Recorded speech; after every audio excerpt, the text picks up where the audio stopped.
Ela foi chamada de analfabeta na frente de todos.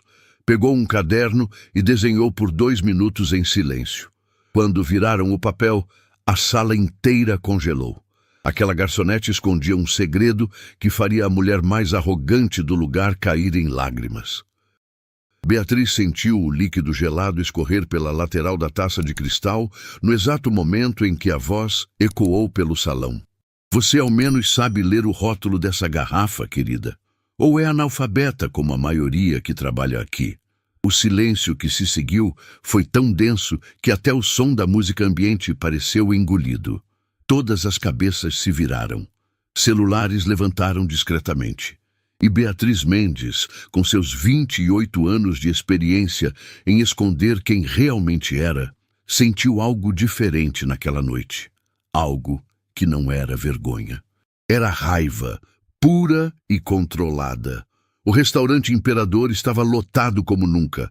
Lustres de cristal pendurados no teto alto jogavam luz dourada sobre mesas cobertas com toalhas importadas. O ar cheirava a perfume caro, misturado com vinhos que custavam mais que o salário anual da maioria das pessoas. Era noite de gala beneficente, o tipo de evento onde a elite da cidade vinha para ser vista, ajudando os pobres, enquanto tratava os garçons como móveis. Beatriz conhecia bem aquele jogo. Trabalhava ali há meses, sempre discreta, sempre invisível, exatamente como planejava. Helena Vasconcelos era impossível de ignorar. Ela havia entrado no restaurante como quem pisa em território conquistado, tiara de diamantes na cabeça, colar de esmeraldas no pescoço e aquele sorriso afiado de quem sabia exatamente o poder que tinha. O marido, Eduardo, caminhava 2 passos atrás, elegante no terno escuro, mas com uma expressão cansada que denunciava anos de convivência com aquela mulher. Eles se sentaram na mesa principal, no centro do salão, onde todos pudessem admirar, ou invejar, ou ambos. Beatriz tinha sido escalada para servir aquela mesa. Dona Carmen, a gerente, avisou pela manhã com um tom de desculpa. Sei que você prefere as mesas discretas, Bia, mas essa noite preciso de alguém que não se abale fácil. A senhora Vasconcelos é complicada. Complicada era um eufemismo generoso. Beatriz aceitou sem reclamar. Afinal, estava ali justamente para isso, para sentir o mundo real, para lembrar de onde vinha, para nunca esquecer o que era ser tratada como menos. A primeira interação já tinha sido tensa. Helena reclamou da temperatura do champanhe, depois da disposição das flores na mesa, depois do ângulo da cadeira. Beatriz absorveu tudo com profissionalismo impecável, respondendo com gentileza ensaiada, ajustando cada detalhe sem demonstrar irritação. Eduardo ocasionalmente olhava para a esposa com desconforto visível, mas nunca intervinha. Apenas baixava os olhos e bebia vinho em silêncio. Foi na hora de servir a garrafa especial, uma safra rara que Eduardo havia escolhido pessoalmente, que tudo desandou. Beatriz apresentou o rótulo conforme protocolo, inclinando a garrafa para que Eduardo pudesse conferir. Helena interceptou com um gesto brusco. Espere. Você sabe o que está servindo? Sabe ler francês, ao menos? A voz dela tinha aquele tom de quem não fazia pergunta de verdade, apenas preparava o terreno para humilhar. Chateau Margaux, safra de 1990, madame. Beatriz respondeu com voz calma, pronunciando perfeitamente. Helena ergueu uma sobrancelha, visivelmente irritada por não ter conseguido a reação que buscava. Foi aí que ela atacou de verdade. Impressionante. Decorou direitinho, mas aposto que não sabe o que significa metade dessas palavras. Deve repetir igual papagaio, não é? Risadas abafadas vieram das mesas próximas. Beatriz manteve o rosto neutro, mas suas mãos apertaram a garrafa 1 segundo a mais do que o necessário. Na verdade, madame, significa Castelo Margaux, propriedade vinícola em Bordeaux, França. A safra de 90 é considerada uma das melhores do século XX, com notas de cassis, tabaco e especiarias. Harmoniza perfeitamente com o cordeiro que a senhora pediu. O silêncio voltou, mas agora era diferente. Era o tipo de silêncio onde todo mundo segura a respiração, esperando a explosão. Helena ficou vermelha, não de vergonha, de fúria. Ela se levantou da cadeira tão rápido que a taça quase tombou. Quem você pensa que é para me dar lição? A voz saiu alta demais, estridente demais. Outros garçons pararam de servir. Dona Carmen apareceu na entrada da cozinha, corpo tenso. Eduardo finalmente levantou os olhos do prato, mas ainda assim não falou nada. Helena avançou, invadindo o espaço pessoal de Beatriz. Garçonetes como você deveriam saber seu lugar, servir calada, não fingir que tem educação. Peço desculpas se ofendi, madame, Beatriz disse, e havia algo no tom dela que não era submissão. Era controle absoluto. Helena percebeu, e isso a enfureceu ainda mais. Ofendeu? Você não tem capacidade nem de ofender alguém como eu. Aposto que mal terminou o ensino médio. Provavelmente nem isso. Analfabeta funcional vestida de garçonete. A frase saiu como cuspe. Várias pessoas nas mesas próximas mexeram nos celulares. Alguns já estavam gravando. Beatriz respirou fundo. Contou até 5 mentalmente. Sentiu o peso do caderno de desenhos no bolso do avental. Aquele caderno que carregava sempre consigo como amuleto.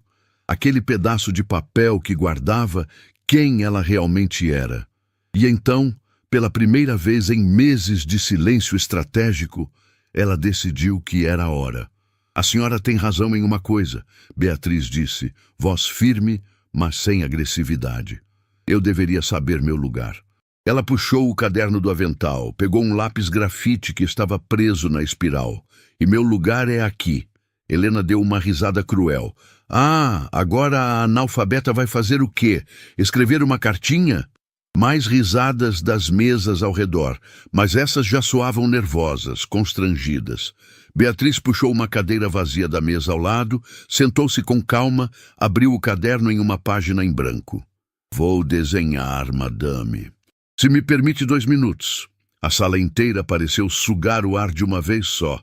Helena franziu a testa confusa. Desenhar? O que diabos? Mas Beatriz já não estava ouvindo. Sua mão se moveu sobre o papel com precisão cirúrgica. O lápis dançava entre os dedos, capturando linhas, sombras, proporções. As pessoas começaram a se levantar das mesas, aproximando-se discretamente, tentando ver o que estava acontecendo. Eduardo inclinou o corpo para a frente, fascinado. Dona Carmen saiu completamente da cozinha, olhos arregalados, e Helena, ainda de pé, ainda vermelha de raiva, ainda segurando sua pose de superioridade, começou a perceber que algo estava muito errado. Os primeiros 30 segundos foram a estrutura, formato do rosto, proporções, ângulos, depois vieram os detalhes. A tiara de diamantes, cada pedrinha desenhada individualmente com reflexos que pareciam reais. O colar de esmeraldas caindo sobre o decote do vestido. As rugas finas ao redor dos olhos que a maquiagem cara tentava esconder. E, finalmente, a expressão. Aquela expressão de desdém congelada no papel com uma precisão que beirava o sobrenatural. Quando Beatriz terminou exatamente 2 minutos depois, ela levantou o caderno e virou para Helena. A mulher ficou pálida, não pelo desenho em si, mas pelo que ele revelava. Ali estava ela, capturada com perfeição técnica absurda, mas havia algo mais. O desenho não mentia, mostrava a arrogância, a frieza, a crueldade disfarçada de classe. Era como se Beatriz tivesse desenhado não apenas o rosto de Helena, mas sua alma. Meu Deus! Alguém sussurrou. Um homem de terno cinza da mesa do fundo se levantou, olhos fixos no desenho.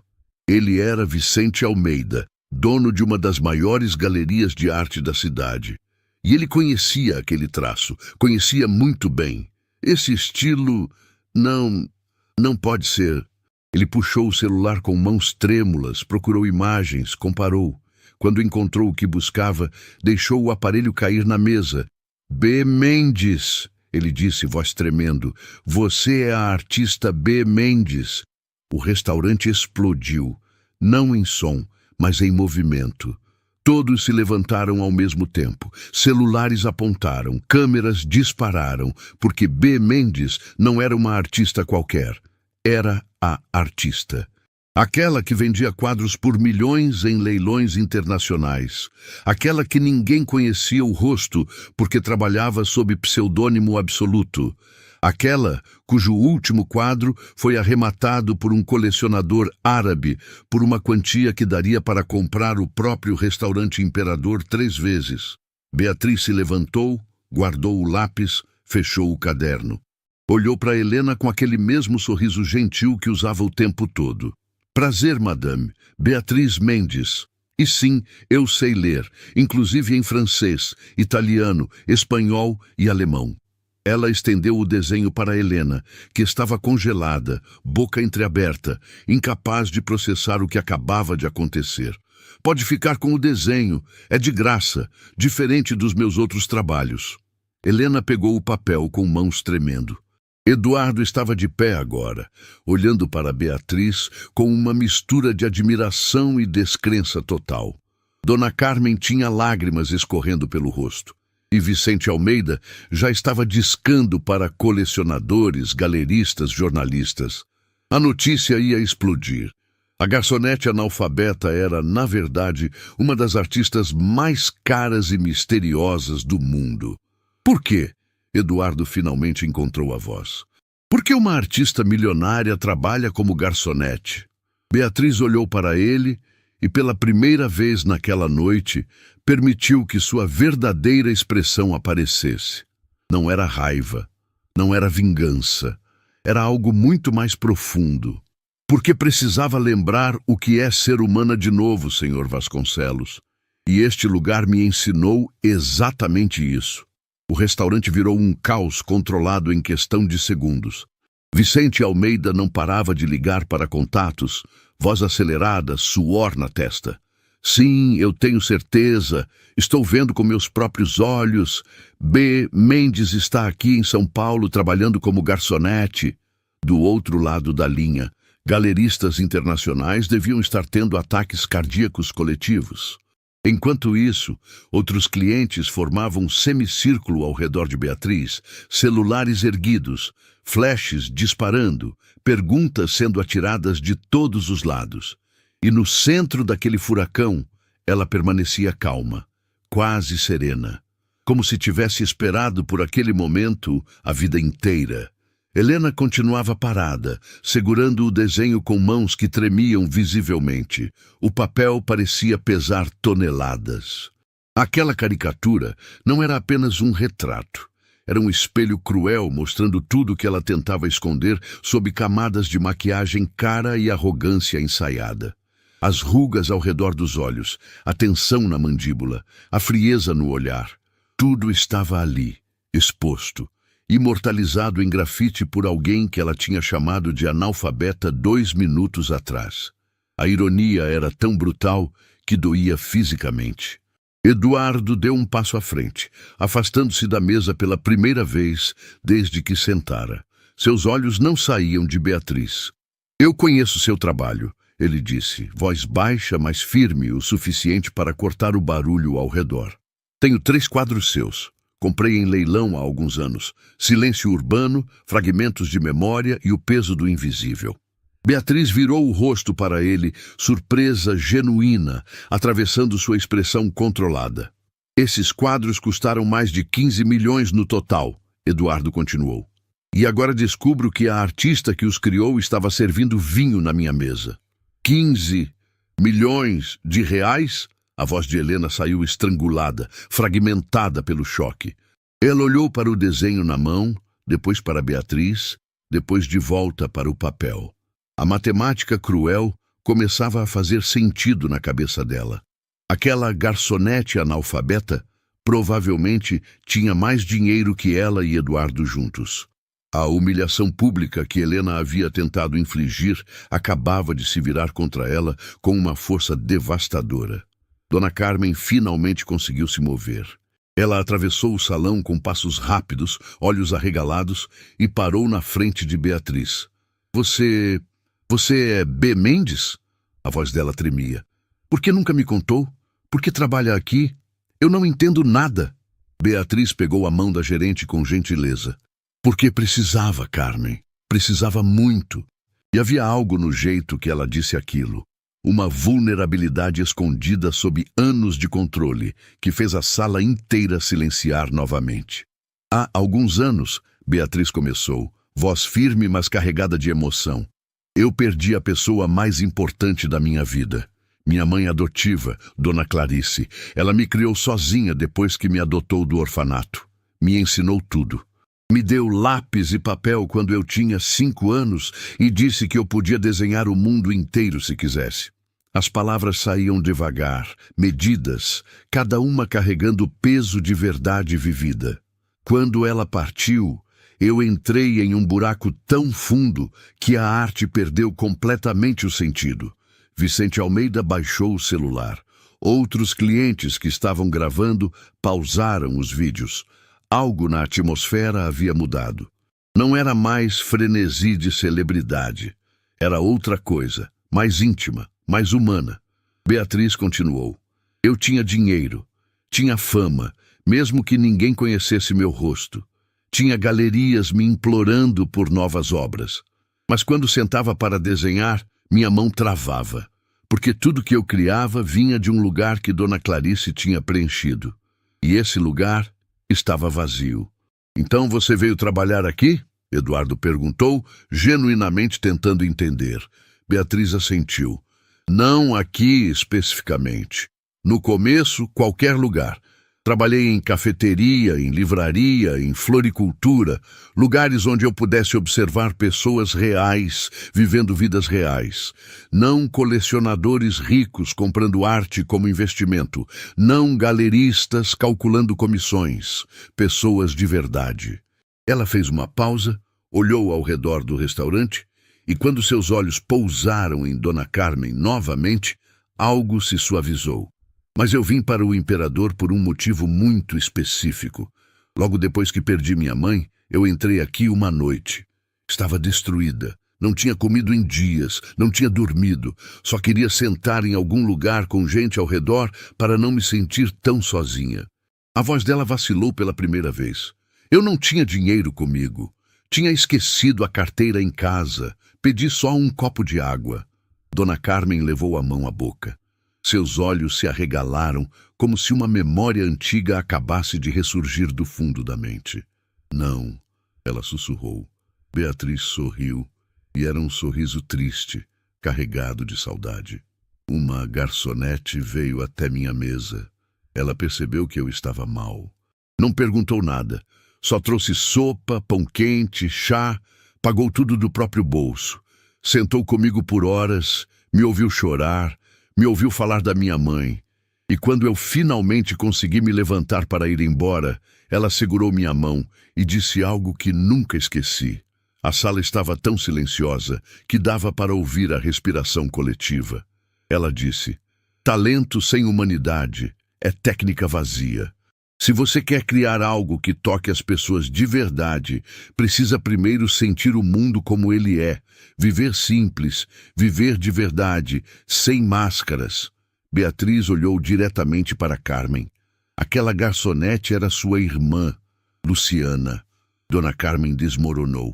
As pernas falharam e ela teria caído se Eduardo não tivesse se movido rápido para segurá-la. Soluços saíam do peito dela em ondas descontroladas. Luciana, minha Luciana, ela nunca me contou, nunca disse nada sobre você. A dor na voz dela era tão crua, tão exposta, que várias pessoas na sala começaram a chorar junto. Beatriz se ajoelhou na frente de Carmen, pegou as mãos dela entre as suas. Ela salvou minha vida naquela noite. Literalmente. Eu estava em um lugar muito escuro. E aquele ato de bondade, aquela humanidade pura vinda de alguém que ganhava salário mínimo, mas deu do próprio bolso para alimentar uma estranha, me mostrou que ainda existia luz no mundo. Lágrimas finalmente escorreram pelo rosto de Beatriz também. Quando voltei dias depois para agradecer, me disseram que ela tinha saído de licença. Fiquei esperando. Voltei várias vezes, mas Luciana nunca mais apareceu. Carmen soluçou mais alto. Ela ficou doente logo depois, uma condição delicada, lutou por meses e depois não conseguiu terminar a frase. Não precisava. Todos entenderam. Beatriz apertou as mãos de Carmen com força. Procurei por ela. Tentei descobrir o sobrenome, onde morava, qualquer coisa, mas ninguém aqui tinha informações completas. Ela era discreta demais. E quando finalmente consegui rastreá-la, através de registros antigos, descobri que ela já tinha partido. Vicente Almeida limpou a garganta, visivelmente emocionado. Foi por isso que você desapareceu do circuito de arte. Ninguém sabia onde B. Mendes estava. Achávamos que tinha parado de criar. Beatriz se levantou, ajudando Carmen a ficar de pé também. Eu não parei de criar. Só mudei o que criava. E como criava. Comecei a desenhar pessoas comuns, trabalhadores, garçons, faxineiros, motoristas de ônibus, toda a gente invisível que faz o mundo funcionar, mas que ninguém realmente vê. Ela puxou o caderno que ainda estava em sua mão. Folheou algumas páginas. Desenhos apareceram, rostos desconhecidos, mas intensamente humanos. Um entregador de comida sorrindo apesar do cansaço. Uma senhora varrendo rua sob sol escaldante. Um segurança noturno olhando estrelas durante pausa. Cada rosto era uma história. Cada traço era dignidade capturada em grafite. Esses desenhos nunca foram para venda. Beatriz explicou. Eram para mim, para lembrar por que eu desenho, para honrar o que Luciana me ensinou.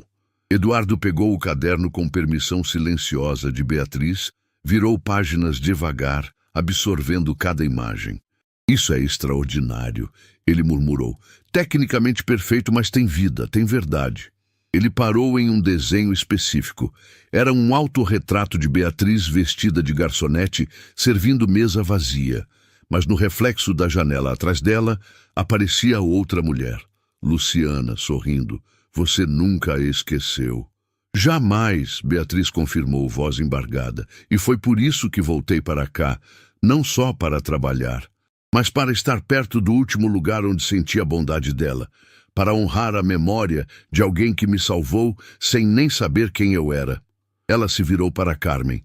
Eu queria te encontrar, queria te contar tudo isso, mas não sabia como. Não sabia se você ia acreditar, se ia entender. Do bolso do avental, Beatriz tirou um envelope branco dobrado com cuidado. Então decidi fazer do jeito que eu sei fazer, desenhando. Carmen abriu o envelope com mãos trêmulas. Dentro havia um desenho em papel especial, protegido por acetato. Era Luciana. Não uma foto. Um desenho tão detalhado, tão real, que parecia que ela ia sair do papel a qualquer momento. Ela estava sorrindo, aquele sorriso gentil e caloroso. E embaixo, uma inscrição em caligrafia delicada. Para Carmen. Sua irmã me ensinou que bondade é a maior obra de arte que alguém pode criar. Com gratidão eterna, Beatriz. Carmen apertou o desenho contra o peito e chorou. Chorou por Luciana. Chorou pela bondade inesperada da irmã que não estava mais ali para receber o reconhecimento. Chorou pela artista famosa que honrava a memória de uma garçonete simples como se fosse a pessoa mais importante do mundo. E ao redor dela, o restaurante inteiro estava em lágrimas. Funcionários abraçavam uns aos outros. Clientes limpavam os olhos discretamente. Até Vicente Almeida, homem acostumado a ver a arte valer milhões, chorava abertamente. Beatriz puxou outro envelope do avental. Esse era maior, mais grosso, fechado com lacre. Ela entregou para Carmen. Luciana pagou minha refeição naquela noite. Acho que foram uns R$ 50. Ela recusou quando tentei devolver tempos depois, antes de ficar doente. Disse que bondade não tinha preço de retorno. Carmen abriu o envelope com dedos tremendo. Dentro havia um cheque. Quando ela leu o valor, Teve que segurar na mesa para não cair.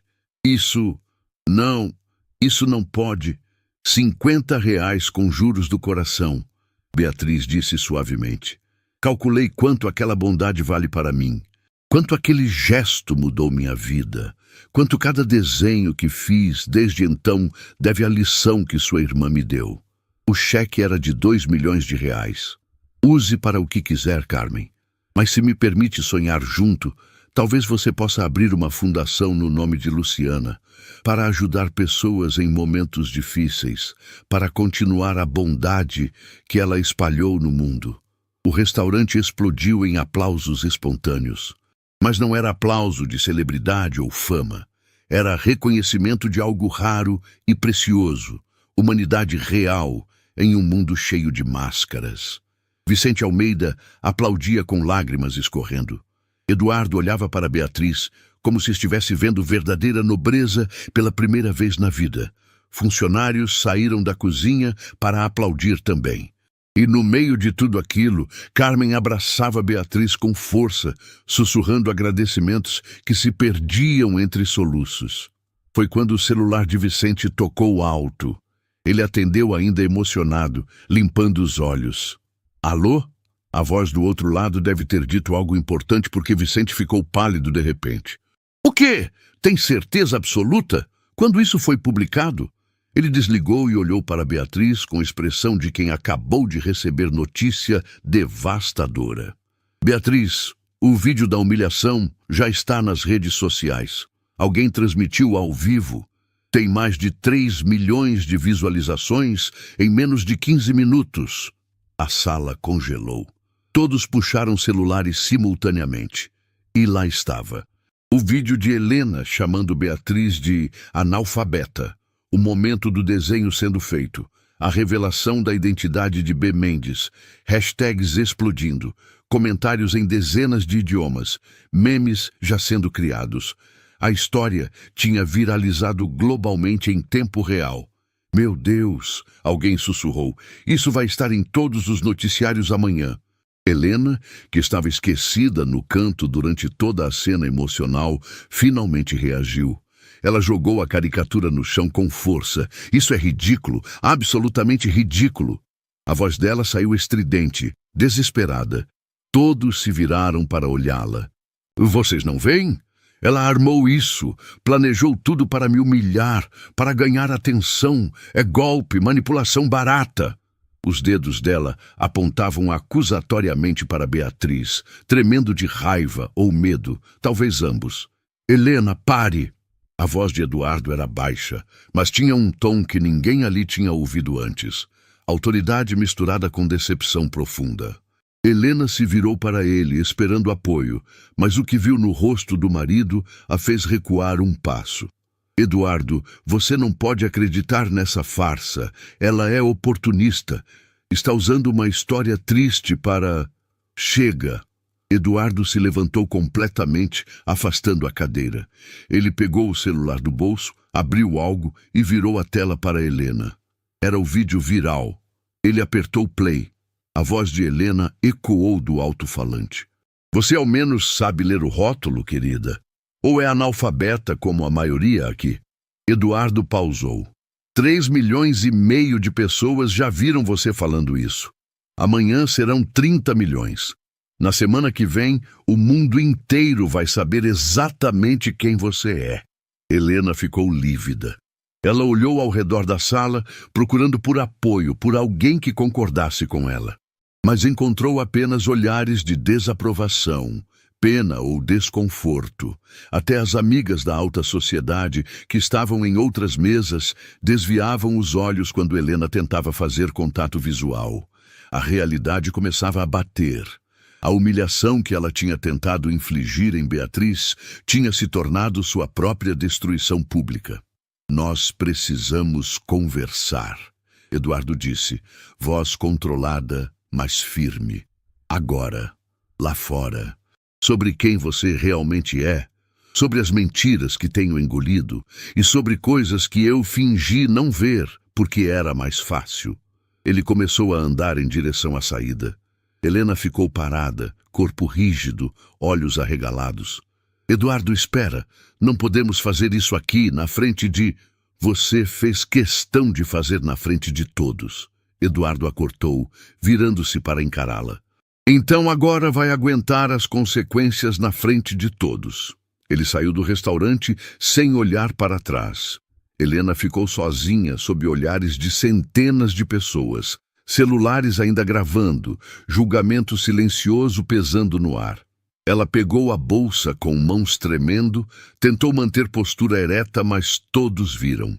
Viram a máscara rachar. Viram a mulher poderosa e arrogante desmoronar. Antes de sair, Helena se virou uma última vez para Beatriz. Por um segundo, algo passou pelo rosto dela. Não era raiva, era outra coisa. Reconhecimento, inveja, medo, talvez tudo junto. Você não sabe de nada sobre mim, Helena disse, voz baixa, mas carregada de algo perigoso. Nada. E saiu, deixando um rastro de perfume caro e tensão no ar. Vicente quebrou o silêncio constrangido.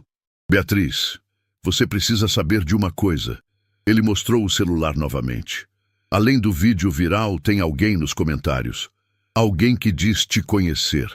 E está dizendo que você está escondendo algo. Algo grande. Ele passou o dedo pela tela, encontrou o comentário, leu em voz alta. B. Mendes não é quem vocês pensam. Perguntem a ela sobre o quadro que nunca foi vendido. Perguntem sobre a verdadeira razão dela ter desaparecido. A história é muito maior do que bondade e gratidão. Beatriz ficou imóvel. Seu rosto, que tinha estado emotivo e aberto durante toda a conversa sobre Luciana, fechou-se instantaneamente. Voltou aquela máscara de controle, aquele olhar distante. Quem escreveu isso? Ela perguntou, voz cuidadosamente neutra. Vicente checou. Usuário anônimo. Mas tem verificação azul. É alguém conhecido, alguém do mundo da arte. Dona Carmen tocou o braço de Beatriz. O que isso significa? Que quadro é esse? Beatriz não respondeu imediatamente.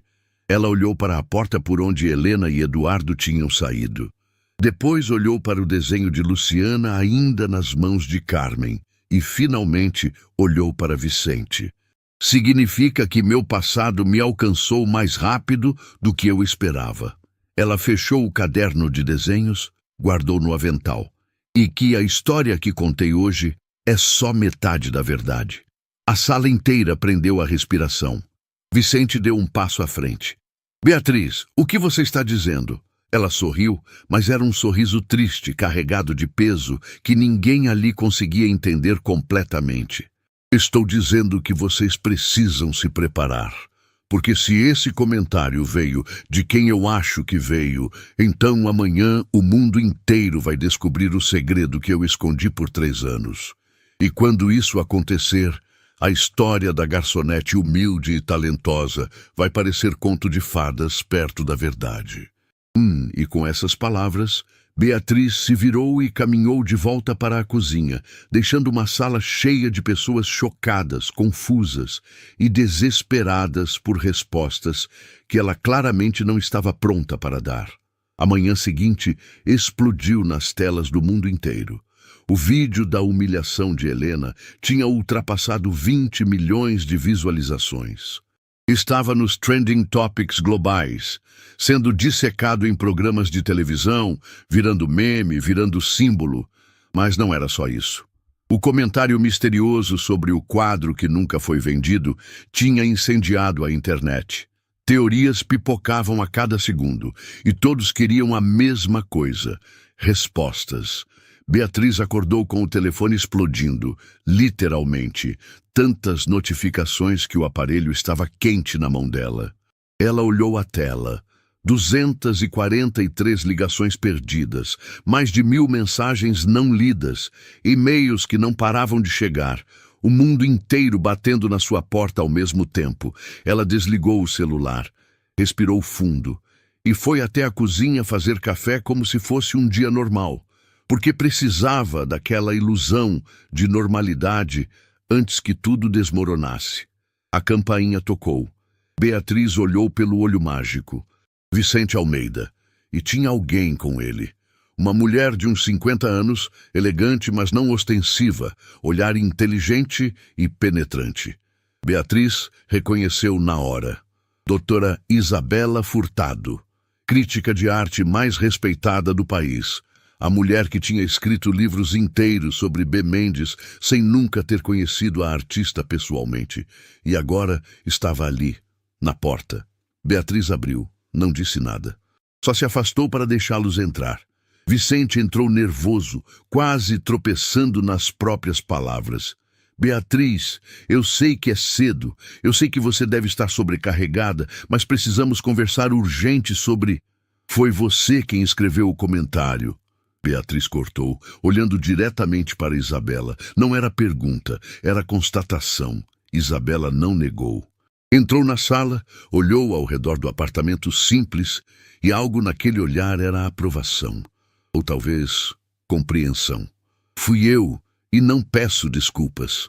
A voz dela era firme, sem arrogância, apenas verdade crua. Você ia continuar escondida para sempre. Ia deixar o mundo criar narrativas sobre você. E eu não podia deixar isso acontecer. Você não tinha direito, Beatriz respondeu, mas não havia raiva na voz, só cansaço. Isabela sentou no sofá sem ser convidada. Tinha, porque passei 3 anos estudando sua obra. Passei 3 anos tentando entender por que a artista mais brilhante da sua geração simplesmente desapareceu. E quando finalmente descobri a verdade sobre o quadro cancelado, entendi tudo. Ela tirou um tablet da bolsa, abriu uma imagem. Reflexos de identidade. O quadro que você se recusou a vender. Vicente se aproximou para ver, e quando viu, ficou sem ar. Era Beatriz, pintada com técnica que desafiava a física, mas não era só isso. Era dor capturada em óleo sobre tela. Era solidão transformada em cor. Era tudo que um ser humano pode sentir quando perde o chão sob os pés. Os olhos da Beatriz, pintada, tinham algo que fazia qualquer um que olhasse sentir vontade de abraçá-la e chorar junto. Meu Deus, Vicente sussurrou. Isso não é arte, isso é confissão. Beatriz virou o rosto, incapaz de olhar para a própria imagem. Era para ser vendido em leilão fechado. 25 milhões já garantidos. Comprador anônimo, tudo acertado. Ela foi até a janela, olhou a rua lá embaixo. Mas quando terminei o quadro, quando dei o último toque, percebi que tinha colocado minha alma inteira ali. E vender aquilo seria como vender a própria mãe. Então você cancelou tudo, Isabela disse. Devolveu o adiantamento, sumiu e deixou o mundo da arte em choque completo. Beatriz assentiu. E sabe o que descobri quando cancelei? Que ninguém ligou para o porquê, só ligaram para o prejuízo. Galeristas furiosos porque perderam comissão. Colecionadores irritados porque o investimento evaporou. Ninguém, absolutamente ninguém perguntou se eu estava bem. Vicente deu um passo à frente, voz embargada. Beatriz, eu não sabia. Se soubesse, você teria feito o quê? Ela o cortou, virando para encará-lo. Teria cancelado suas comissões? Teria parado de vender arte como se vendesse ações? Não, Vicente, você é parte do sistema. Todos somos. O silêncio que caiu foi pesado, sufocante. Isabela quebrou. Foi por isso que você desapareceu. Porque percebeu que estava alimentando uma máquina que transformava a emoção humana em commodity. Não era pergunta, era entendimento. Beatriz sentiu lágrimas subirem. Passei anos criando arte para pessoas que não sentiam nada, que penduravam quadros na parede como penduravam diplomas, status, investimento, lucro futuro. E quando sua mãe morreu, Isabela começou. Quando Dona Clarice partiu, Beatriz corrigiu, voz quebrando, percebi que toda a minha arte era vazia, porque eu tinha me esquecido de por que comecei a desenhar. Não era para ficar rica, não era para ser famosa, era para capturar humanidade, para fazer as pessoas sentirem. Ela limpou as lágrimas com raiva, mas o sistema me transformou em máquina de produzir mercadoria cara, e eu deixei. Porque era mais fácil que admitir a verdade. Vicente se sentou pesadamente. Sua cabeça estava nas mãos. Meu Deus! E eu fiz parte disso. Por anos eu... Beatriz se aproximou, tocou o ombro dele. Você fez o que todo mundo faz, Vicente. Sobreviveu dentro do sistema que existe. Não te culpo, mas também não podia mais fazer parte. A campainha tocou novamente. Insistente, agressiva. Beatriz olhou pelo olho mágico e congelou. Do outro lado havia 3 pessoas com câmeras profissionais. Jornalistas. Tem gente na porta, ela disse voz tensa. Vicente foi até a janela, olhou para baixo. Tem pelo menos 10 vans de TV na rua. Beatriz, eles descobriram seu endereço. O telefone fixo começou a tocar. Depois o interfone. Depois vozes gritando do lado de fora. B. Mendes, só queremos conversar. Uma entrevista rápida. O público merece saber a verdade. A pressão estava ficando insuportável. Beatriz sentiu as paredes fechando. O apartamento que era refúgio, virando prisão. Isabela se levantou, foi até Beatriz, segurou os ombros dela com firmeza. Escuta, você tem 2 opções agora. Deixar que outros contem sua história do jeito deles, ou contar você mesma, do seu jeito. Beatriz balançou a cabeça desesperada. Eu não quero contar para ninguém, quero só desaparecer de novo. Isabela a cortou. Não vai dar, não depois de ontem. O mundo inteiro viu quem você é. Não tem mais volta. Vicente pegou o celular, mostrou a tela. Era notícia ao vivo.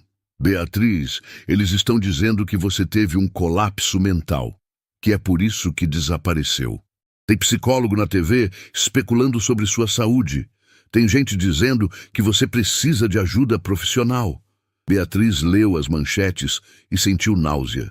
Estavam transformando sua dor em entretenimento, sua escolha consciente em patologia. Eles vão destruir você, Isabela disse, voz dura mas honesta. Vão criar narrativa, vão dizer que você é instável, que suas escolhas foram sintoma de doença. E daqui a um mês, sua história vai ser sobre a artista problemática que teve surto e virou garçonete. Não sobre a artista corajosa que escolheu humanidade ao invés de dinheiro. Beatriz olhou para o quadro na tela do tablet. Sua própria imagem pintada. Aquela vulnerabilidade exposta. E tomou decisão que a apavorava tanto quanto a libertava. Então vou contar. Mas não em entrevista. Não em programa de TV. Vou fazer exposição. Vicente arregalou os olhos. Exposição, agora. Exposição pública.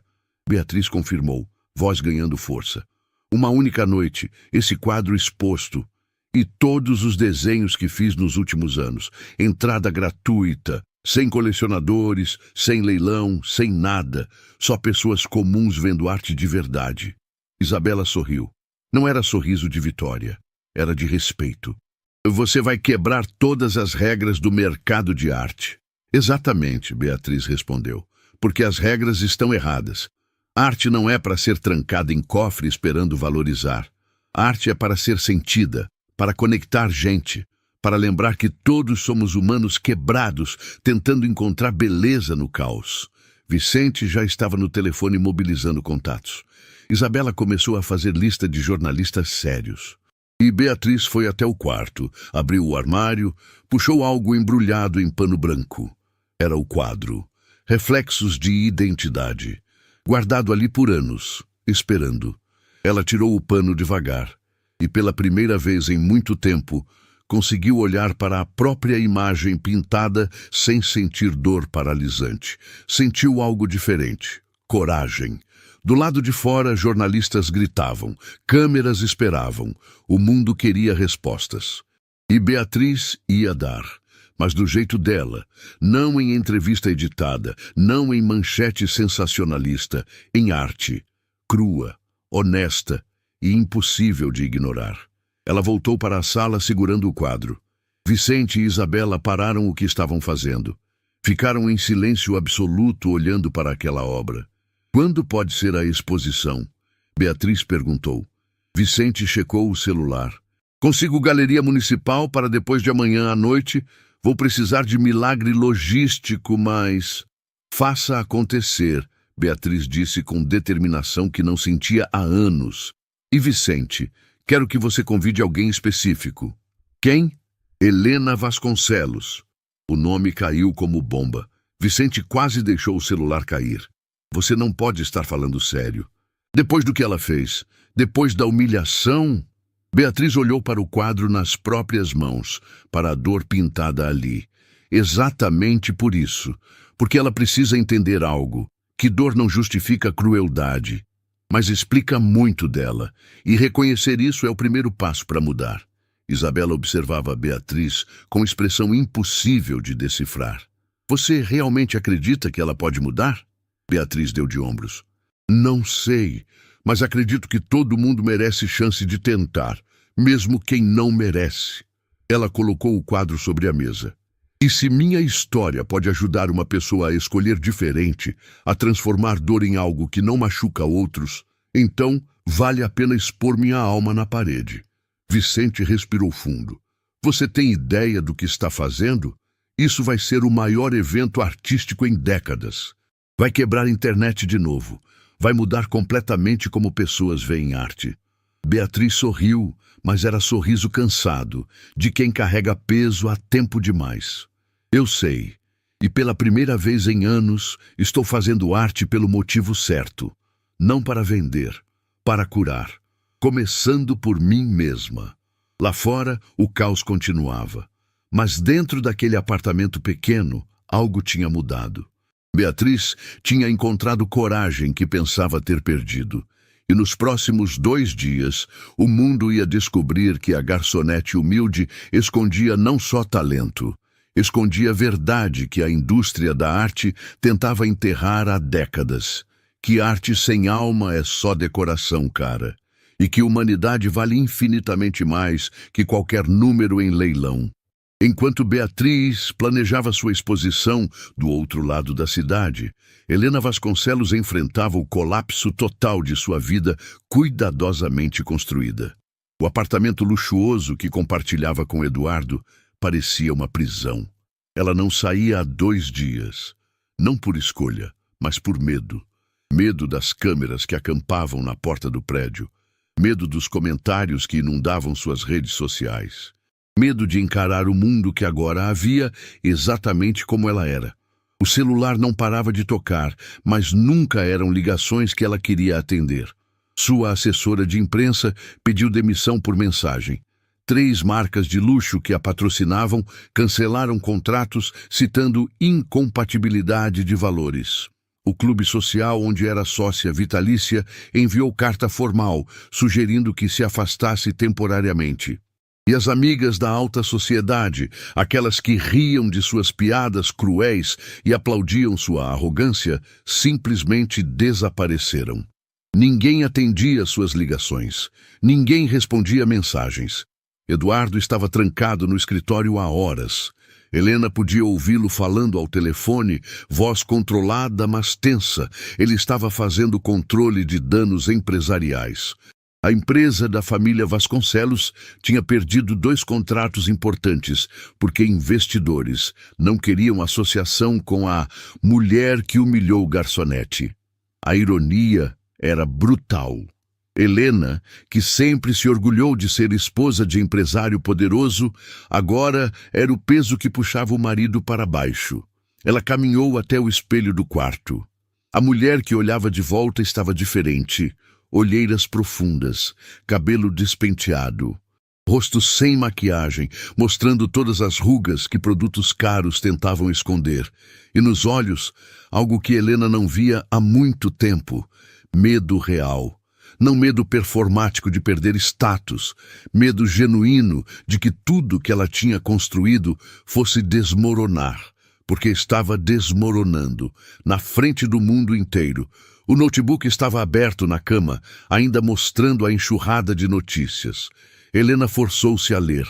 Helena Vasconcelos, de rainha da elite a símbolo de arrogância tóxica. Esposa de empresário vira exemplo do que não ser em sociedade. Vídeo viral expõe comportamento cruel de socialite contra a trabalhadora. Cada título era uma facada. Cada comentário, veneno destilado. E o pior era que ela não podia negar nada.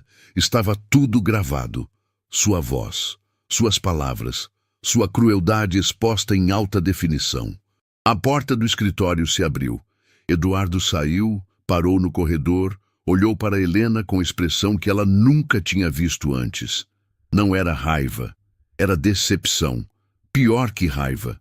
Decepção significava que ele tinha esperado mais dela e ela tinha falhado. Precisamos conversar, ele disse, voz cansada. Helena assentiu, incapaz de encontrar palavras. Eles se sentaram na sala, um de frente para o outro, como estranhos dividindo espaço. Perdi a conta de quantas reuniões tive hoje. Eduardo começou. Sócios querendo saber se vou me divorciar de você. Investidores exigindo que você faça declaração pública. Advogados aconselhando ações legais contra quem postou o vídeo. Ele passou a mão pelo rosto. E sabe o que percebi no meio de tudo isso? Que ninguém me perguntou se você estava bem. Nem eu perguntei. Helena sentiu algo apertar no peito. Eu não estou bem, ela admitiu, voz saindo baixa, quebrada. Estou destruída, Eduardo. Tudo que construí está desmoronando. E a pior parte é que eu mereço. Eu sei que mereço. Jazz, as palavras saíram como confissão forçada, arrancada à força de um lugar que ela mantinha trancado há décadas. Porque aquela mulher no vídeo, aquela mulher cruel e arrogante, essa sou eu. Sempre fui. Eduardo ficou quieto, esperando. Helena continuou, palavras fluindo agora, como se uma represa tivesse rompido. Você sabe de onde eu vim? Sabe mesmo? Ela não esperou resposta. Cresci em casa de 2 cômodos na periferia. Minha mãe limpava casas. Meu pai abandonou a gente quando eu tinha 7 anos. Eu usava uniforme escolar remendado. Comia merenda porque em casa não tinha comida. E na escola, as meninas ricas faziam exatamente comigo o que eu fiz com aquela garçonete. Eduardo se inclinou para a frente, surpreso. Ele sabia que Helena vinha de origem humilde, mas nunca tinha ouvido detalhes. Ela nunca compartilhava. Elas me chamavam de fedorenta, Helena disse, lágrimas finalmente escapando. Diziam que eu cheirava a pobreza. Riam da minha mochila velha, me excluíam de tudo. E sabe o que eu jurei para mim mesma? Que um dia eu seria rica, tão rica que ninguém nunca mais poderia me humilhar. E conseguiu? Eduardo disse suavemente. Helena balançou a cabeça com amargura. Não consegui, porque continuei pobre por dentro. Continuei sendo aquela menina com medo, só que ao invés de enfrentar esse medo, eu o transformei em arma. Passei a humilhar os outros antes que pudessem me humilhar. Criei essa persona de mulher poderosa e cruel, porque achei que isso me protegia. Mas não protegia, Eduardo concluiu. Helena soluçou. Não, só me transformou exatamente no tipo de pessoa que eu odiava. Nas meninas ricas que me torturaram. E quando vi aquela garçonete com o caderno, quando percebi que ela tinha talento, que era especial, algo em mim quis destruir isso. Porque eu nunca tive nada especial. Só dinheiro que consegui casando bem. Eduardo ficou paralisado pela crueldade daquela frase. Não a crueldade de Helena, mas a crueldade da verdade. Você acha que se casou bem? Ele perguntou, voz tensa. Acha que nosso casamento é só transação? Helena olhou para ele, realmente olhou, talvez pela primeira vez em anos. Não sei, Eduardo. Eu te amo? Ou amo a segurança que você representa? A blindagem social? O sobrenome que me deu respeitabilidade? O silêncio que se seguiu foi denso, sufocante. Eduardo se levantou, caminhou até a janela. 22 anos de casamento. Ele disse, olhando a cidade lá embaixo. E só agora você está sendo honesta comigo, ou consigo mesma. Helena se levantou também, deu alguns passos hesitantes em direção a ele. Eduardo, eu sinto muito, por tudo, por ser uma farsa, por te usar, por me transformar em monstro. Você não é monstro, Eduardo disse, virando-se para encará-la.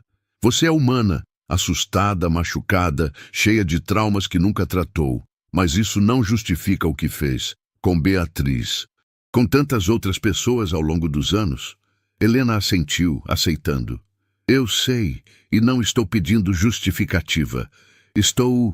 Nem sei o que estou pedindo. Eduardo suspirou fundo. Recebi algo hoje, um convite.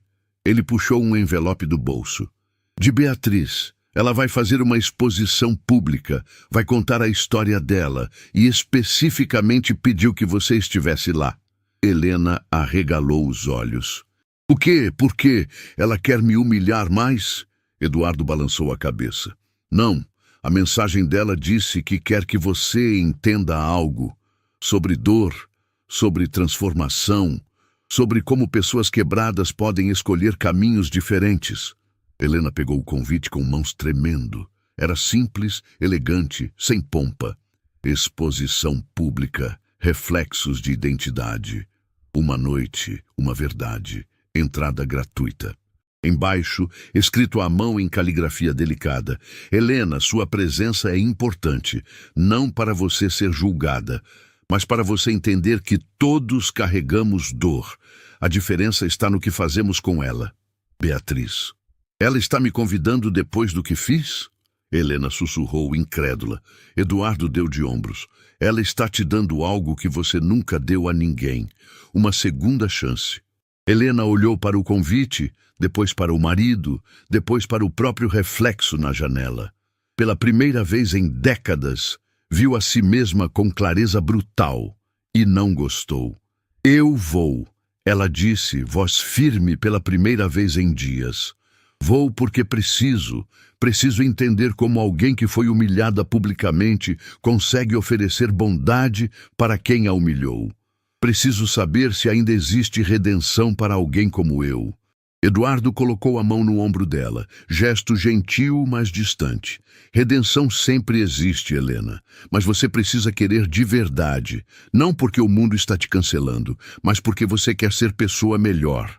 Helena segurou a mão dele. Apertou. Eu quero, juro que quero. Eduardo assentiu, mas não disse se acreditava, porque naquele momento nem ele sabia. Só o tempo diria se Helena Vasconcelos estava realmente pronta para mudar, ou se era só mais uma máscara, mais uma performance, mais uma mentira em uma vida construída sobre mentiras. O convite ficou sobre a mesa, amassado pelas mãos nervosas de Helena. Mas ainda legível, ainda válido, ainda oferecendo algo que ela não merecia, mas desesperadamente precisava. Esperança. A galeria municipal estava irreconhecível. Vicente tinha mobilizado sua equipe inteira para transformar o espaço em algo que nunca tinha sido feito antes. Nada de cordões de veludo separando o público de obras, nada de seguranças impedindo aproximação. Nada de etiquetas com preços astronômicos, apenas arte e pessoas, misturadas sem barreiras. A fila começou a se formar 6 horas antes da abertura. Não era fila de elite, eram pessoas comuns. Estudantes de arte dormindo em sacos de dormir na calçada, trabalhadores que tiraram folga especialmente para estar ali, famílias inteiras com crianças, idosos apoiados em bengalas. A exposição tinha capacidade para 500 pessoas, mas havia mais de 3.000 esperando do lado de fora. Beatriz olhava pela janela do segundo andar, coração apertado. Nunca vi nada assim, Vicente disse ao lado dela, voz embargada. Nunca! Em 30 anos trabalhando com arte, nunca vi pessoas comuns fazendo fila para ver exposição. Isabela checava os preparativos finais, mas parou para observar também. É porque não é sobre arte cara, Vicente. É sobre história humana. E todo mundo quer se conectar com isso. Beatriz vestia roupa simples, calça jeans, blusa branca, tênis confortável, nada de vestido de gala, nada de joias. Ela queria que as pessoas vissem a artista real, não a persona construída. Ela chegou? Beatriz perguntou, sem precisar especificar quem. Vicente checou o celular. Carro dela acabou de estacionar. Mas tem manifestantes na entrada. Seguranças estão criando corredor. Do lado de fora, Helena descia do carro com Eduardo. A transformação era visível. Cabelo preso simples, maquiagem leve, roupa discreta. Mas nada disso importava para as 50 pessoas que começaram a gritar quando a reconheceram. Arrogante! Pediu desculpas, foi nada. Vai embora. Os gritos eram como flechas. Eduardo segurou o braço de Helena quando sentiu ela vacilar. Você não precisa fazer isso, ele disse baixinho. Helena respirou fundo. Preciso, mais do que você imagina. A entrada foi humilhante. Celulares gravando, pessoas xingando.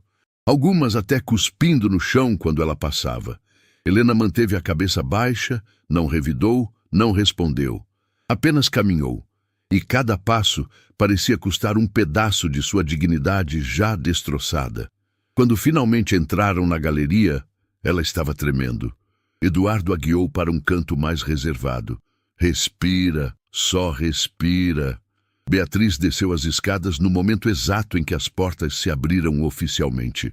A multidão entrou como onda, mas era onda respeitosa, silenciosa, reverente, porque o que viram tirou o fôlego de todos.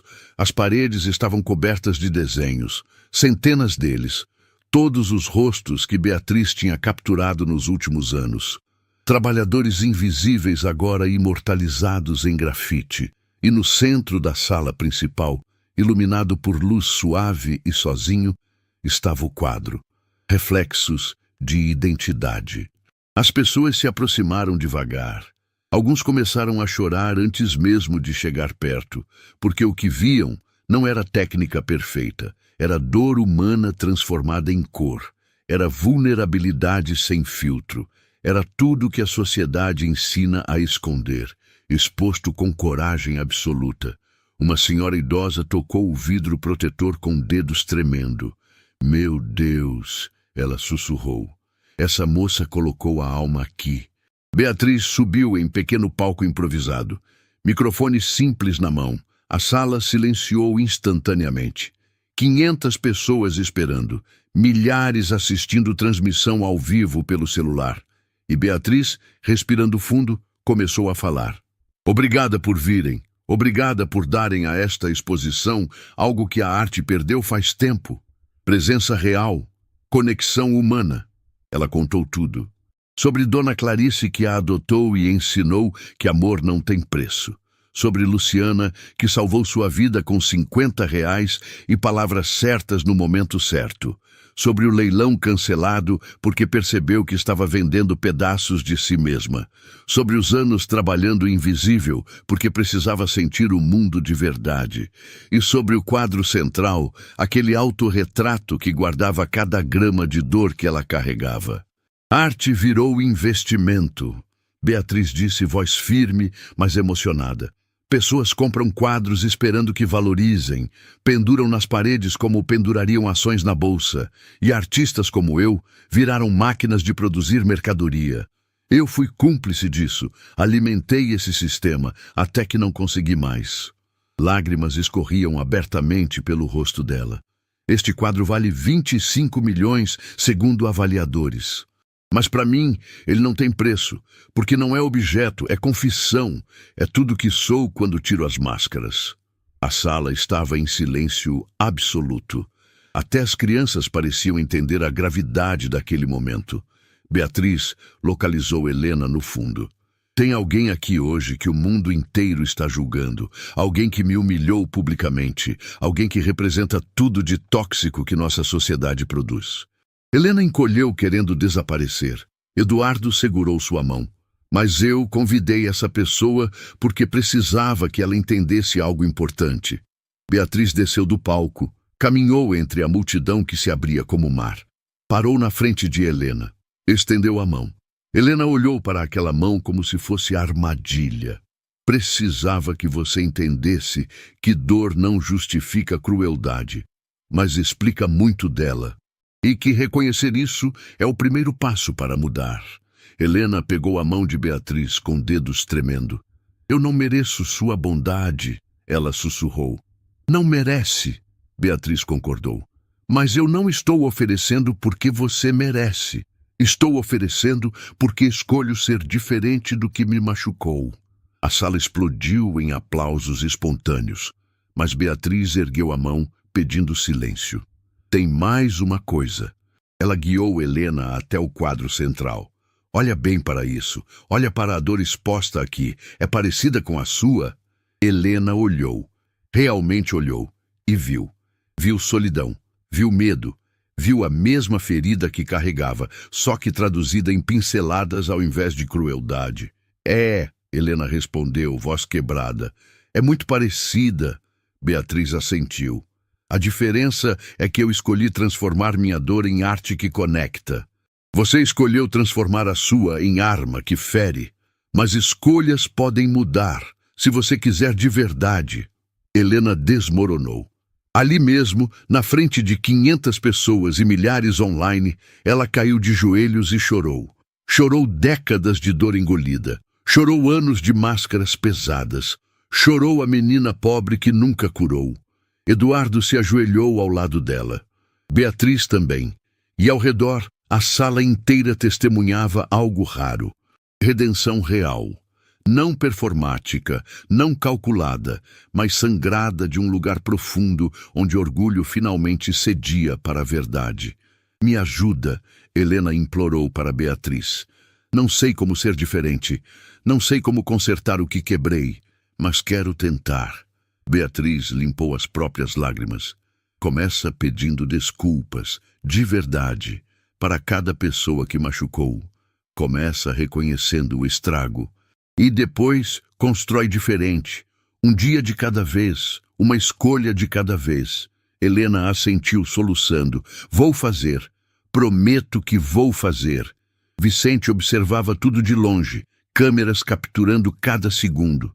Isabela tinha lágrimas escorrendo também.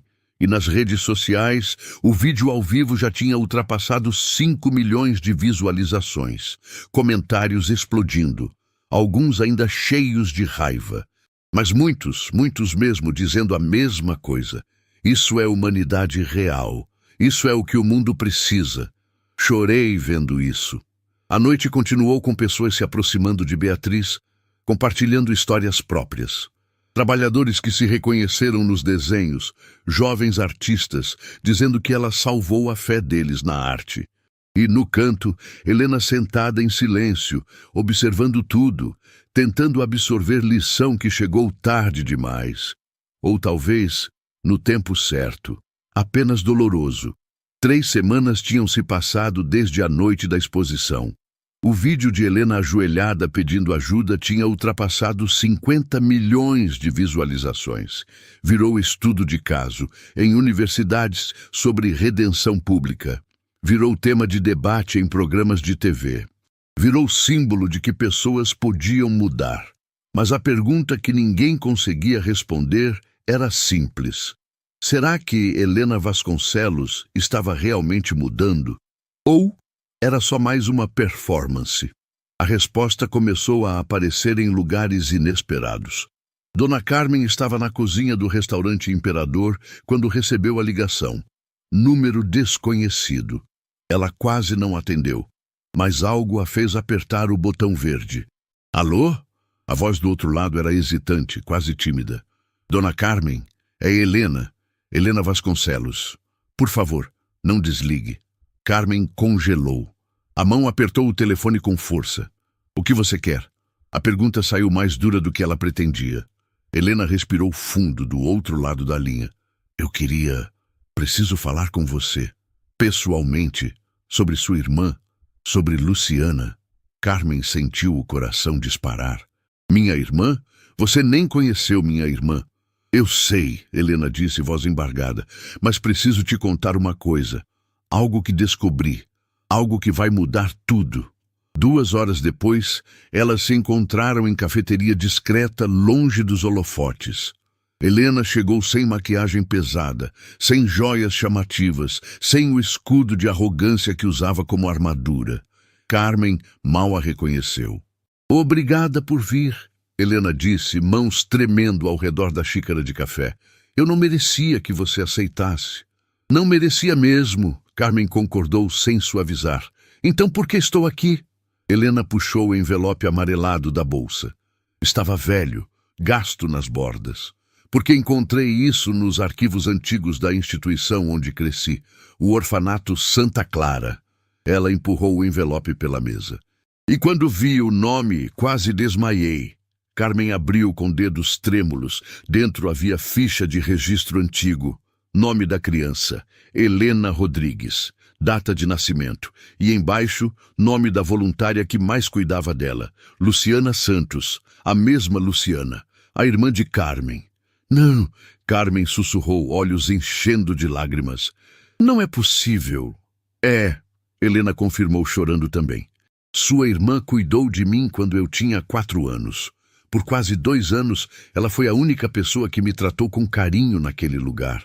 E quando fui adotada e saí de lá, nunca mais a vi. Nunca soube o nome dela completo. Só lembrava do rosto, do sorriso, da gentileza.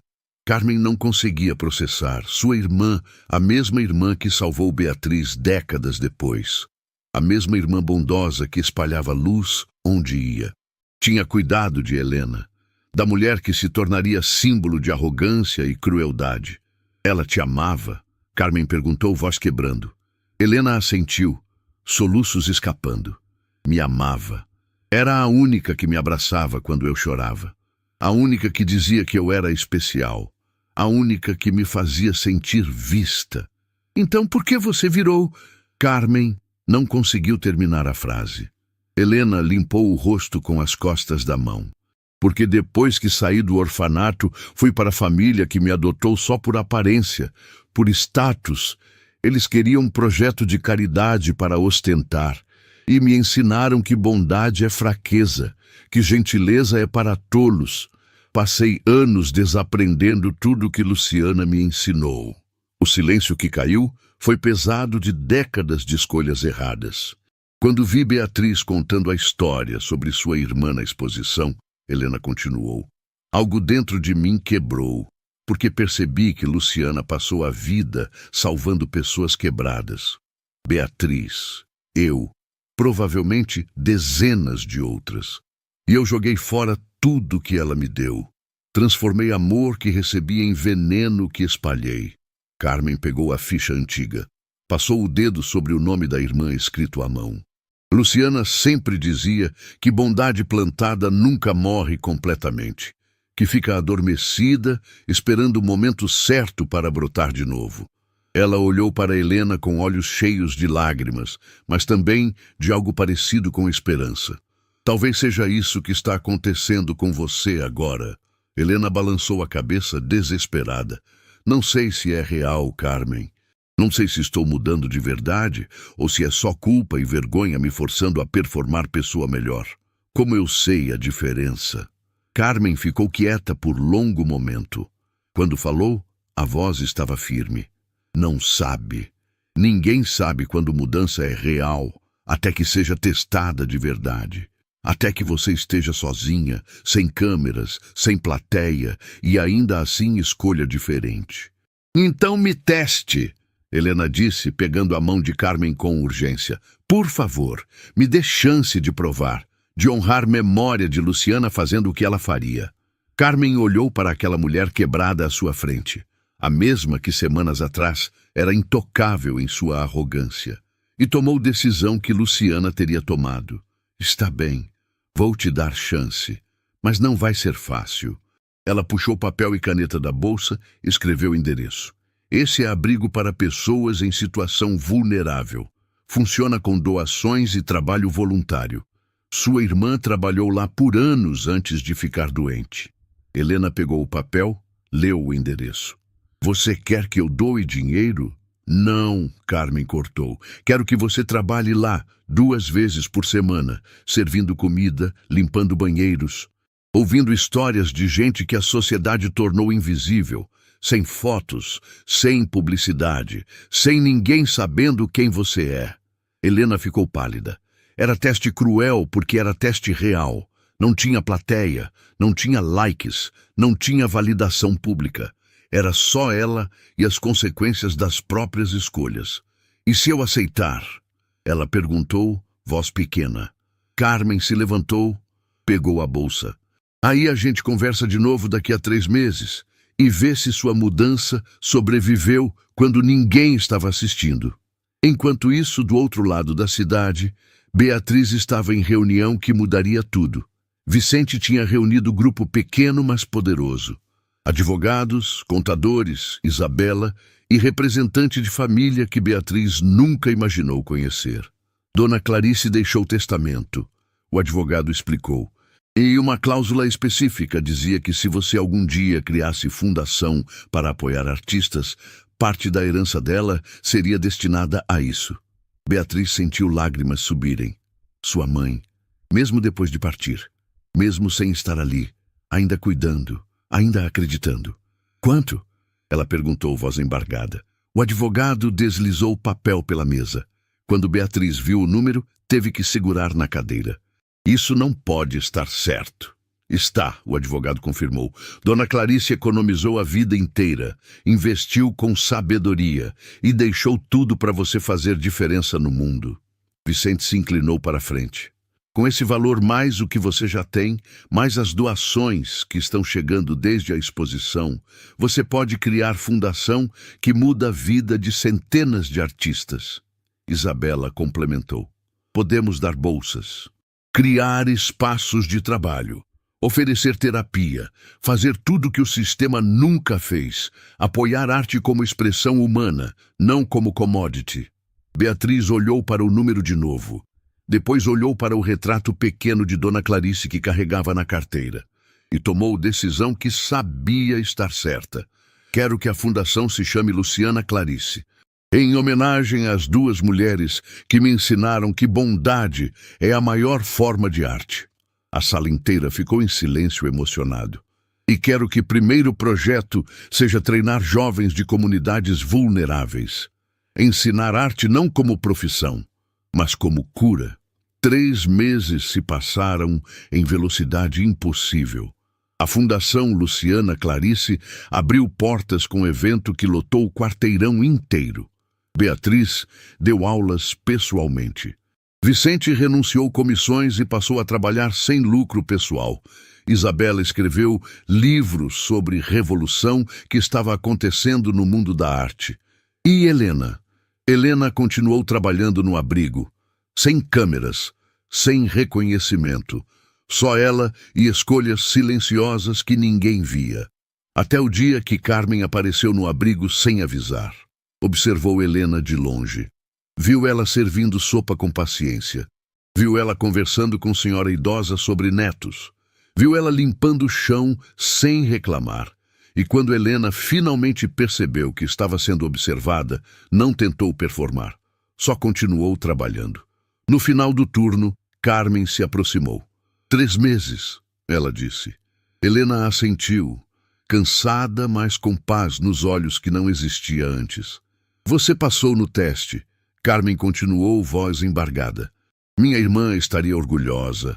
E pela primeira vez em décadas, Helena sentiu algo que tinha esquecido como era. Dignidade real, não comprada, não performada, conquistada através de escolhas consistentes que ninguém aplaudiu. As 2 se abraçaram ali mesmo, no meio do abrigo simples, cercadas por pessoas que a sociedade esqueceu. E naquele abraço, algo antigo finalmente se curou. Não completamente. Nunca seria completo, mas o suficiente para começar de novo, de verdade dessa vez. 6 meses depois da noite que mudou tudo, o restaurante Imperador sediava evento que ninguém jamais imaginaria. Não era jantar de gala, não era festa de elite, era celebração simples, intimate, real. A Fundação Luciana Clarice completava meio ano de existência e Beatriz queria comemorar exatamente onde tudo começou. As mesas estavam ocupadas por pessoas que raramente frequentavam lugares assim. Jovens artistas de comunidades periféricas que a Fundação apoiava. Trabalhadores do restaurante, voluntários do abrigo. E no centro de tudo, uma mesa reunia as pessoas cujas vidas se entrelaçaram de formas impossíveis. Beatriz, Dona Carmen, Eduardo, Vicente, Isabela e Helena. Helena estava diferente de maneiras que iam além da aparência. Havia leveza nela que não existia antes, como se tivesse largado o peso invisível que carregava a vida inteira. Ela trabalhava agora como coordenadora voluntária do abrigo, dedicando cada manhã a servir pessoas que antes teria ignorado. E pela primeira vez em décadas, dormia em paz. Eduardo estava sentado ao lado dela, mas não como marido, como amigo. Eles tinham se separado oficialmente, decisão mútua tomada com respeito e honestidade. Passamos 20 anos sendo estranhos casados, Eduardo tinha dito. Prefiro ser amigo de verdade da pessoa que você está se tornando. E Helena aceitou, porque sabia que ele estava certo. O casamento era construído sobre mentiras. A amizade nova era construída sobre verdade. Beatriz se levantou, taça na mão. A sala silenciou. Quero agradecer a todos por estarem aqui, especialmente neste lugar, porque foi aqui que Luciana plantou semente de bondade que continua crescendo. Ela olhou para Carmen, que tinha lágrimas nos olhos. R$50 e palavras certas salvaram minha vida. E agora, com a fundação, estamos multiplicando isso, salvando outras vidas, uma de cada vez. Carmen se levantou também, voz embargada, mas firme. Minha irmã sempre dizia que bondade é investimento que nunca perde valor. Quanto mais você doa, mais retorna multiplicado. Ela olhou ao redor da sala. Olhem para esta sala. Artistas que estão descobrindo talento, pessoas que estão reconstruindo dignidade, vidas mudando porque alguém escolheu estender a mão ao invés de fechar o punho. Isso é legado de Luciana. Isso é poder de escolher amor. Helena pediu licença com gesto discreto. Beatriz assentiu. Helena se levantou, mãos tremendo. Eu não merecia estar aqui hoje. Não merecia perdão que recebi. Não merecia a segunda chance que me deram. Sua voz falhou, mas ela continuou. Passei décadas sendo monstro porque achei que crueldade me protegia, mas só me destruiu por dentro e destruiu pessoas ao meu redor. Ela olhou diretamente para Beatriz. Você podia ter me destruído completamente. Tinha munição, tinha plateia, tinha razão, mas escolheu algo que eu não entendia na época. Escolheu me mostrar espelho sem me empurrar contra ele. Deixou que eu enxergasse sozinha quem tinha me tornado. E isso doeu mais que qualquer vingança, mas também curou mais que qualquer punição. A sala estava em silêncio absoluto. Helena continuou, lágrimas escorrendo livremente. Hoje trabalho com pessoas que estão no fundo do poço, pessoas que a sociedade descartou. E cada vez que sirvo o prato de comida, cada vez que ouço a história delas, lembro da menina que fui, abandonada, assustada, invisível. E entendo que essa menina nunca saiu de mim. Só ficou escondida sob camadas de raiva e medo. Beatriz se aproximou, pegou a mão de Helena. Mudança real não acontece em um dia, nem em 6 meses. É escolha diária, às vezes horária, e você está escolhendo certo todo dia. Helena abraçou Beatriz, e o abraço era de gratidão profunda demais para palavras. Eduardo levantou a taça. Um brinde, não ao que fomos, mas ao que estamos escolhendo ser. A sala inteira se levantou, taças erguidas. Não tinha champanhe caro, era vinho simples, mas o significado era infinito. Vicente olhou para Isabela. Você acredita que 6 meses atrás eu media sucesso em comissões e lucro? Isabela sorriu. E agora? Agora meço em vidas tocadas, em artistas que encontraram voz, em humanidade recuperada. Ele limpou os olhos discretamente. Lucrei infinitamente mais. Beatriz olhou ao redor daquela sala, para as pessoas reunidas, para os laços impossíveis que se formaram. Para a transformação que aconteceu quando alguém escolheu bondade ao invés de vingança. E soube, com certeza absoluta, que Dona Clarice e Luciana estavam orgulhosas, onde quer que estivessem. A noite terminou não com discursos grandiosos, mas com abraços genuínos, com promessas de continuar escolhendo certo, com esperança de que bondade plantada realmente nunca morre. Só adormece esperando o momento certo para florescer. Beatriz foi a última a sair do restaurante. Parou na porta, olhou para trás e sussurrou para o vazio, sabendo que de alguma forma elas ouviriam. Obrigada, mãe. Obrigada, Luciana, por me ensinarem que a maior obra de arte que alguém pode criar não está em tela ou papel. Está em como escolhemos tratar pessoas quando ninguém está olhando. Está em transformar dor em cura. Está em plantar bondade mesmo em solo árido, porque eventualmente sempre floresce. E fechou a porta, levando consigo certeza de que algumas histórias não terminam. Apenas se transformam em novas histórias, contadas por pessoas que foram tocadas e que vão tocar outras, em ciclo infinito de humanidade real, em mundo que às vezes esquece o que isso significa.